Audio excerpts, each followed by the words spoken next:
Salam alaikum, je m'appelle Swad Gursu, je fais partie du projet Sans Voix de la plateforme Les Musulmans. Dans le cadre de ce projet, on a mis en place un pôle professionnel qui vise à mettre en avant des profils inspirants tant sur leur personnalité que leur parcours professionnel. C'est parti!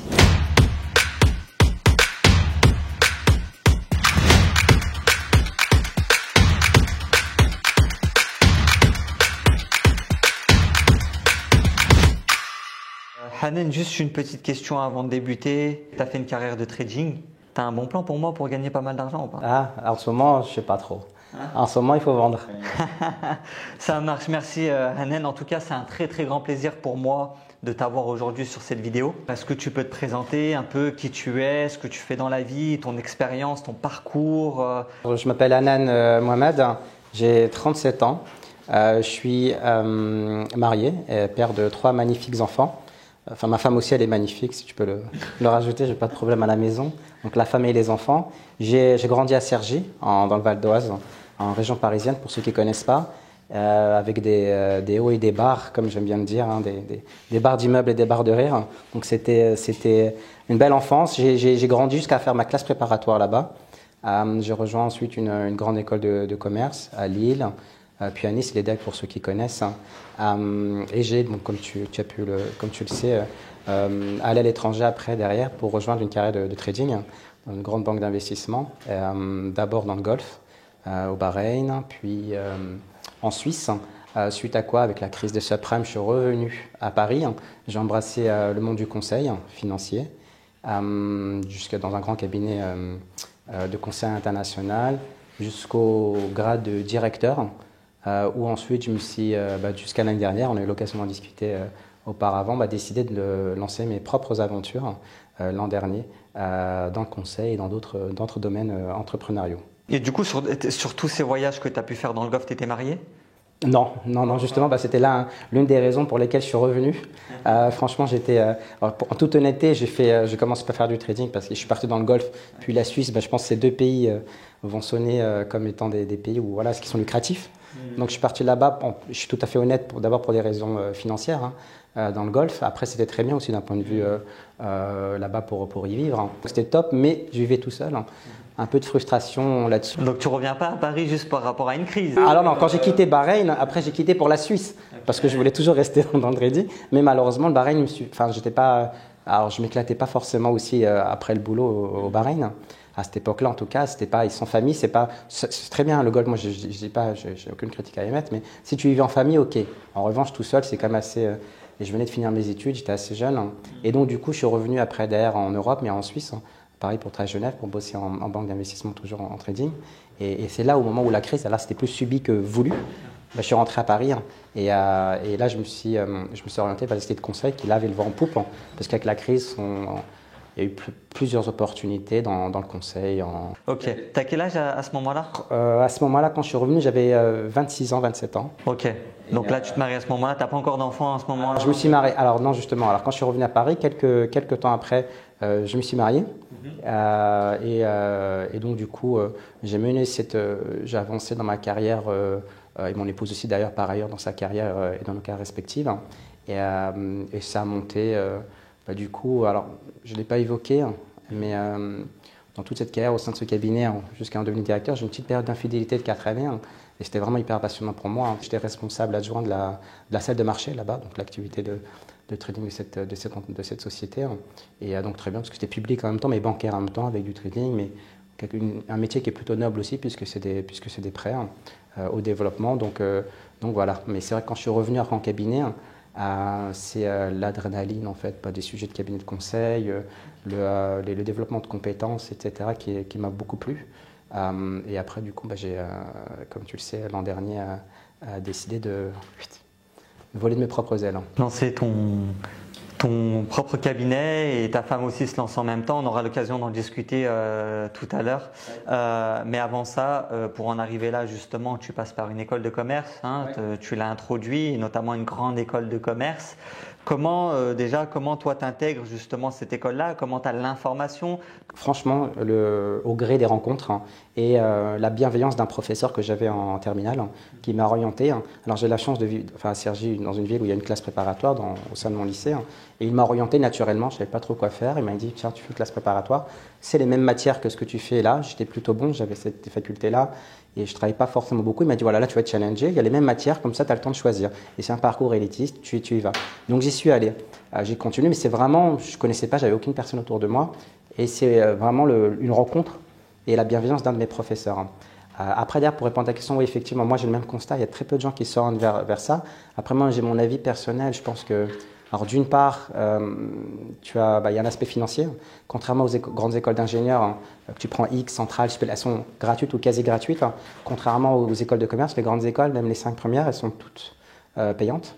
Donc là, déjà, tu as un facteur qui fait que ça freine potentiellement aussi l'ascenseur social. Et puis là, du coup, quand bien même on a tous conscience du fait que faire une grande école à moyen terme, à long terme, tu as ton retour sur investissement. Par contre, il faut décaisser. Et ça, très peu de gens, en fait, ont la capacité de prendre ce risque. Donc ça, je pense que ça freine beaucoup de gens. Après, il y a une autre chose aussi, contrairement aux écoles d'ingénieurs, qui sont sur base, pour moi en tout cas, comme je le vois, fortement pondérées sur les matières scientifiques, qui pour le coup, en fait, sont, j'ai envie de dire, des capacités ou en tout cas des compétences que tout le monde peut développer, contrairement aux grandes écoles de commerce où tu as une très forte pondération sur de la philo, du français, l'histoire, etc. C'est vraiment tout aussi que les maths. Du coup, il faut vraiment être assez équilibré. Et tu as tout un concept, enfin moi c'est une théorie que j'aime bien qui est développée par Bourdieu, qui est la violence symbolique, c'est comment les institutions sociales et l'école en particulier arrivent à justement dans la structuration de leur dispositif, leur programme en fait éducatif, etc., arrivent à permettre cette reproduction sociale et minimiser les matières scientifiques et maximiser des matières de ce type-là qui nécessitent une culture, qui nécessitent, voilà, c'est quelque chose qui se fait. Alors pour la première génération c'est plus compliqué.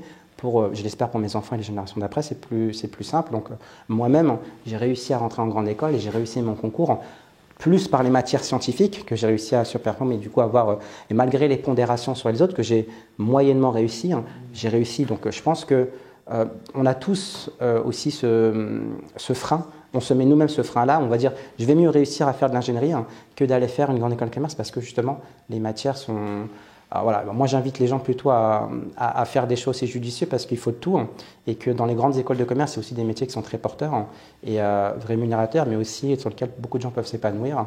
Et c'est un cap à passer, cette classe prépa, qui est d'ailleurs une spécificité française. Tu as dû aller chercher cette réussite-là, parce que tu as fait un gros travail. Tu n'avais pas, comme tu disais, ce capital social. Tu étais frustré, ça t'a titillé, tu t'es challengé. Est-ce que ça s'est fait naturellement?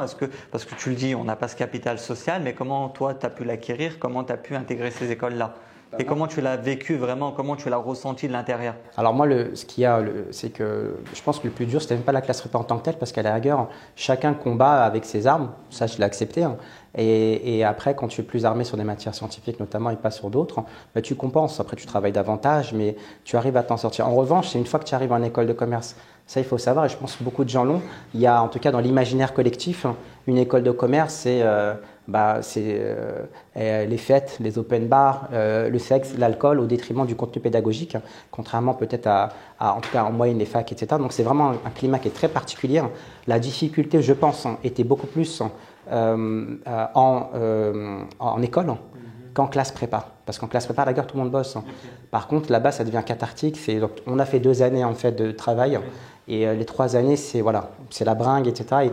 Et toi, dans cette aventure-là, d'autant plus… Comment tu t'y retrouves avec tes valeurs, justement? C'est très compliqué. Moi, tu sais, j'ai eu la chance d'éviter certaines choses parce que je travaillais le soir. Du coup, pour payer, j'étais à Liliani, je n'étais pas chez mes parents. Du coup, j'ai dû financer mon école et payer mon loyer, me nourrir, etc. Donc, je bossais le week-end et le soir. Et c'est un boulot à 35 heures, du coup, en plus de l'école la journée. Donc, du coup, tu compenses. Du coup, tu vas pas dans tous. Mais quand tu as des fenêtres de tir pour sortir, évidemment, quand tu es jeune, tu as une tendance aussi à vouloir sortir. Mais voilà, après, tu t'entoures des bonnes personnes. Alors, c'est très, très peu, dans les promos.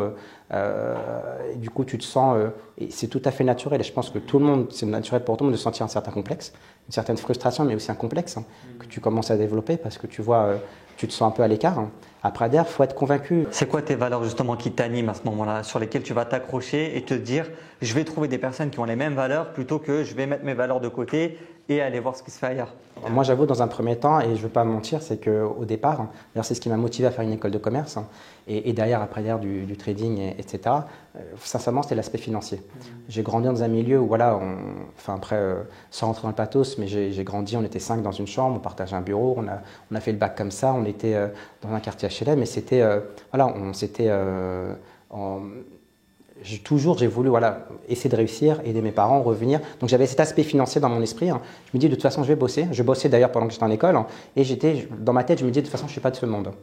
Et j'avais j'avais intériorisé, c'était inscrit en moi. Et ce qui est problématique parce que du coup je vivais en fait constamment cet écart psychologique par rapport à la majeure partie des gens qui y étaient. Mais après, d'ailleurs, au fur et à mesure, c'était vraiment la première année, la seconde et la troisième année, ça a beaucoup plus changé. Du coup, je me suis retrouvé avec des personnes qui partagent une valeur. Tu sais, typiquement, passer son ramadan en école de commerce à 200-300 km de chez toi, tout seul, voilà, si tu es obligé de retrouver des gens, et puis c'est humain, eux aussi se retrouvent avec toi. Et donc, du coup, là, derrière, tu commences à reprendre confiance aussi en toi parce que tu as un miroir en fait avec d'autres personnes. Et là, ça se construit. C'est vrai que c'est très important aussi de s'entourer avec des gens qui partagent. D'ailleurs, c'est un phénomène qui est tout à fait humain et naturel. On a tendance à aller vers les gens qui nous ressemblent. Et moi, ça m'a permis de tenir la première année particulièrement. La deuxième et troisième année, les gens aussi ont changé autour de moi. Moi-même, j'ai réussi à changer, puis ça a commencé un peu à évoluer. Et ce complexe que l'on a et qu'on n'a même pas tendance, moi, c'est a posteriori où j'ai fait cette étude, je fais beaucoup d'introspection, où a posteriori, j'ai revécu dans mon esprit les années que j'ai passées en école et que j'ai essayé de comportementaliser en fait ces 3 années. Et du coup, c'est à ce moment-là où je me suis dit, voilà, la première année, comment j'étais, la deuxième et la troisième année, qu'est-ce que j'aurais pu faire différemment d'ailleurs. Mais voilà, et j'ai eu sincèrement, pendant tout ce parcours, d'ailleurs depuis le bac, etc., qui m'a amené en prépa, j'ai réussi à avoir quand même la bienveillance de certains professeurs, la bienveillance de mon entourage et je sais que beaucoup en fait n'ont pas cette chance parce que c'est au gré des rencontres en fait et j'ai eu cette chance sincèrement. Sinon quoi, voilà, même si tu as des compétences, même si tu as mis des facilités, tu vas pas forcément t'orienter vers des sujets comme ça, vers des parcours qui te permettent après de t'épanouir professionnellement. Aujourd'hui, tu lances ton cabinet. Qu'est-ce qui fait que tu en es arrivé justement à lancer ton entreprise? Je pense que tout ce qui est tes valeurs, ton expérience t'a poussé aujourd'hui à lancer ton entreprise. En fait, j'ai développé énormément de compétences au sein du cabinet pour lequel je travaillais, qui en plus est un cabinet anglo-saxon, donc voilà, qui t'imprègne de pas mal de compétences. En revanche, je ne me sentais pas à ma place. D'accord. Je ne me sentais pas à ma place pour plusieurs raisons. Et j'avais quelque chose qui m'anime en moi, je ne me sentais pas totalement épanoui et j'avais de l'énergie encore à revendre. Pourquoi tu n'es pas épanoui là? Alors justement, je vais te dire, moi, regarde, à un moment de ma vie où j'étais épanoui, tu sais, quand tu es, je sais pas, ça a dû t'arriver, toi ça va te parler, mais quand tu es gamin et que c'est le mois de Ramadan, tu tapes le ballon, quelques minutes juste avant le ftour, tu joues avec tes potes, ta mère elle te regarde par la fenêtre, tu sens son regard, elle te snipe tu sens le laser sur l'épaule, et tu continues. Il y a un gars qui te dit, le dernier but, le prochain qui marque, il a gagné. Et là tu donnes tout ce que tu as faim, tu as soif, mais tu sors l'énergie, tu sais même pas d'où elle sort. Jusqu'au moment où tu rentres, tu sais que tu vas te faire savate, mais tu es content. Et tu as le goût du travail accompli, l'adrénaline, tu as sorti tout. Bah ça, moi, tu vois, j'ai performé alhamdoulilah, dans toute mon expérience au boulot. Par contre, voilà, toute cette énergie, de me sentir là, tu vois, à ce moment-là précis, tu vois, ces matchs de foot dont je te parle, on les a tous vécus quand tu es gamin dans nos quartiers respectifs, tu te sens à ta place. C'est le moment où tu es exactement là où tu dois être avec les gens que tu dois être. Et il n'y a rien qui peut tu sais, tu te fais engueuler après arriver à la maison, mais il n'y a rien qui peut Là, c'est pareil, tu vois, quand j'étais au boulot, il manquait toujours quelque chose. Alors, tant en tant qu'énergie et aussi dans l'écosystème qui m'entourait, l'environnement qui m'entourait pour aller. Et je savais que je pouvais aller plus loin, donner plus d'énergie, cette énergie qui était en moi et que je pouvais encore donner. Je dis, je vais monter ma propre boîte. Et donc, c'est là où tu dis toute ton énergie, tu fais ce que tu veux avec les gens que tu veux aussi. Ça, c'est très important, tes coéquipiers. Tu joues le match que tu veux et avec les gens que tu veux. Et moi, c'est ce que ce soit ma famille ou mes amis. Et là, j'ai lancé ça. Du coup, j'ai décliné mes compétences que j'ai acquises, parce que j'ai quand même travaillé du coup 15 ans en finance de marché, que ce soit en cabinet ou en banque d'investissement. J'ai décliné ça derrière dans mes expertises dans une expertise que je peux revendre avec ma clientèle, etc. Ça, c'est le premier facteur. Et le second, s'il faut le citer, c'est aussi mon épouse à côté elle s'est arrêtée 5 années de travail, les notaires. Et elle s'est arrêtée 5 années en fait pas pour mes enfants en fait. Elle s'est arrêtée parce qu'on a enchaîné en fait 3 gamins. Et du coup, l'an dernier, du coup, le petit qui est scolarisé en septembre, on s'est dit on va recommencer. Donc j'ai arrêté l'an dernier pour qu'en septembre la rentrée scolaire du petit et du dernier. Et donc du coup pour qu'elle monte son propre étude notariale. Elle a bien vécu cet arrêt pendant 5 ans ou c'était quelque chose qui était forcé? Non, c'était volontaire parce que là, en fait, quand on a eu le premier, elle a continué à bosser la première année. Et après, quand le deuxième est arrivé, elle ne voulait plus. Après, elle a cette chance d'être en profession libérale. Et tout à l'heure, on parlait notre propension à aller vers les jeunes plutôt d'aller vers des métiers d'ingénierie. Pareil pour les professions libérales, on voit beaucoup de brillants avocats, brillants médecins, etc. Parce que tu as aussi cette indépendance vis-à-vis du monde de l'entreprise qui te permet d'y aller. Elle avait ce choix-là. Pareil, elle s'est arrêtée. Évidemment, ça crée sa carrière en est impactée. Mais on a été bénis par, après la naissance de mon fils, elle a reçu la nouvelle comme quoi elle avait le droit, si un numéro clausus une a été passé, d'ouvrir une nouvelle étude. On avait candidaté, donc du coup, on a l'opportunité d'ouvrir cette étude notariale et que l'on est en train de monter sur notre projet. Et donc et c'est un projet professionnel de toute façon qui est une chance qui est exceptionnelle. La probabilité d'avoir une étude notariale en France, c'est hyper faible. Et donc du coup, voilà, c'est l'un des deuxièmes facteurs qui m'a motivé à aller là-dessus. Pour l'accompagner elle aussi dans son projet-là, d'autant plus que pour ce projet notarial aussi, on a plein d'ambitions pour servir aussi des produits, une clientèle que l'on souhaite développer. Donc voilà, c'est ces 2 projets qui m'ont animé et qui m'ont permis en fait de prendre cette décision. Là, vous entreprenez ensemble. Vous êtes au début là. Vous êtes au début. Tout à fait. Alors le conseil, c'est plutôt mon expertise. Là, c'est plutôt entouré de personnes qui me sont proches, d'amis aussi, et d'anciens aussi collègues que j'ai pu emmener avec moi. En revanche, sur la partie notariale, là, c'est elle qui a l'expertise. Par contre, je l'accompagne évidemment. Ouais, je pense que ça doit être une expérience parce que ça n'arrive pas souvent qu'un couple entreprenne ensemble justement. Comment vous le vivez? Comment ça se passe? Comment est-ce que ça doit être stimulant? Mais des fois, il doit y avoir aussi des coups un peu plus difficiles. Les enfants qui s'en occupent, comment ça se passe? Je pense que c'est difficile quand tu le fais aussi. Enfin, c'est d'autant plus difficile quand tu le fais plutôt dans ta carrière parce qu'en plus de l'enjeu familial, tu as aussi l'enjeu financier. Oui, bien sûr. Parce que tu ne sais pas si tu vas réussir à joindre les 2 bouts, si le projet va se transformer. Du coup, ça crée aussi des tensions. Mais quand tu prends un petit temps, alors on dit qu'il faut entreprendre jeune, mais l'avantage qui va avec cet inconvénient d'être un peu plus vieux, peut-être avoir un peu moins d'énergie, même si j'essaie de me considérer comme quelqu'un de jeune, en tout cas intérieurement, mais tu as cette capacité à être beaucoup plus patient, à avoir une surface financière qui te permet quand même malgré tout de pouvoir encaisser, parce que tu as eu le temps de travailler pendant un petit moment, de mettre de l'argent de côté et du coup d'entreprendre en prenant un peu moins de risques relativement. Et du coup, en plus, surtout si tu entreprends dans des domaines qui ne sont pas complètement, en fait, là, moi je suis en finance et elle dans son domaine, ce n'est pas orthogonal avec notre expérience passée. On vient juste décliner pour notre propre intérêt entrepreneurial, des compétences et des expertises qu'on a déjà acquises par ailleurs. Donc, tu vois, la probabilité de transformation derrière, elle est élevée, a priori. Et donc, c'est pour ça que c'était pour nous un no-brainer. On y est parti et puis et voilà. Et je pense que, en tout cas, moi, ça fait 1 an.